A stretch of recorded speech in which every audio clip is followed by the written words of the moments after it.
Welcome to Breaking Ties, Destination Divorce. This is your go-to source for practical advice and support while you go through the divorce process. Join us each weekday for a quick chat where we'll cover a variety of topics such as child custody, property division, and self-care.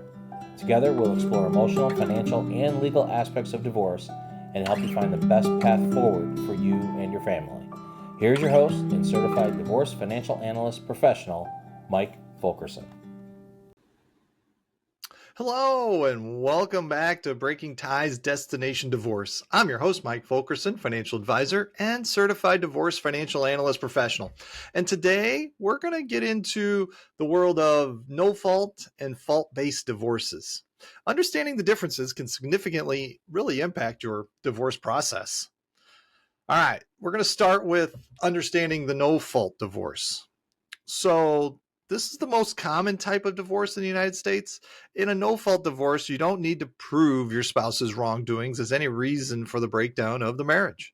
The grounds for divorce simply come down to irreconcilable differences or irretrievable breakdown. This means neither spouse is assigned blame. Now, there are some benefits associated with the no-fault divorce. And so some of these advantages could include less emotional turmoil. It avoids the finger pointing and assigning blame that can occur in fault-based divorces. Faster resolution is is something that could occur, and they're typically quicker and less expensive since there's no need for the lengthy court battle over who's at fault.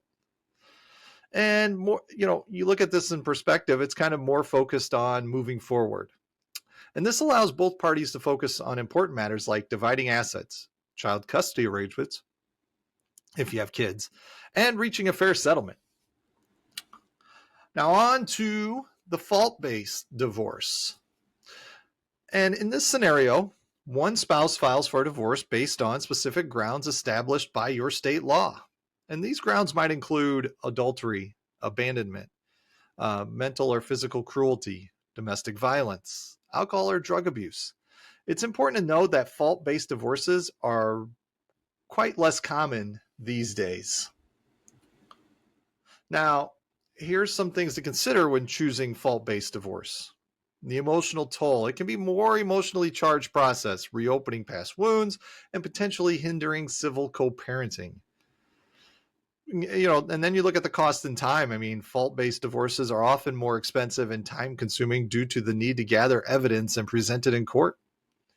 And then limited impact. In many states, fault may have little or no bearing on the final outcome of the divorce, such as property division or spousal support. So which one's right for you? Well, there's no one-size-fits-all answer. You really want to consider your priorities, and that is, do you want a quicker, less confrontational resolution, or is assigning blame important to you?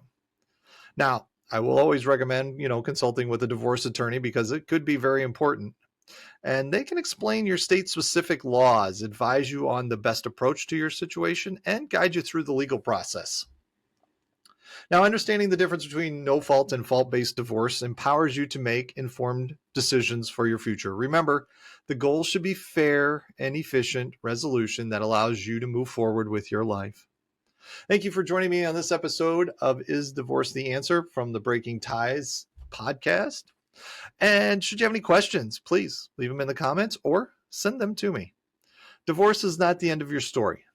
It is the start of your next great chapter. Have a great day.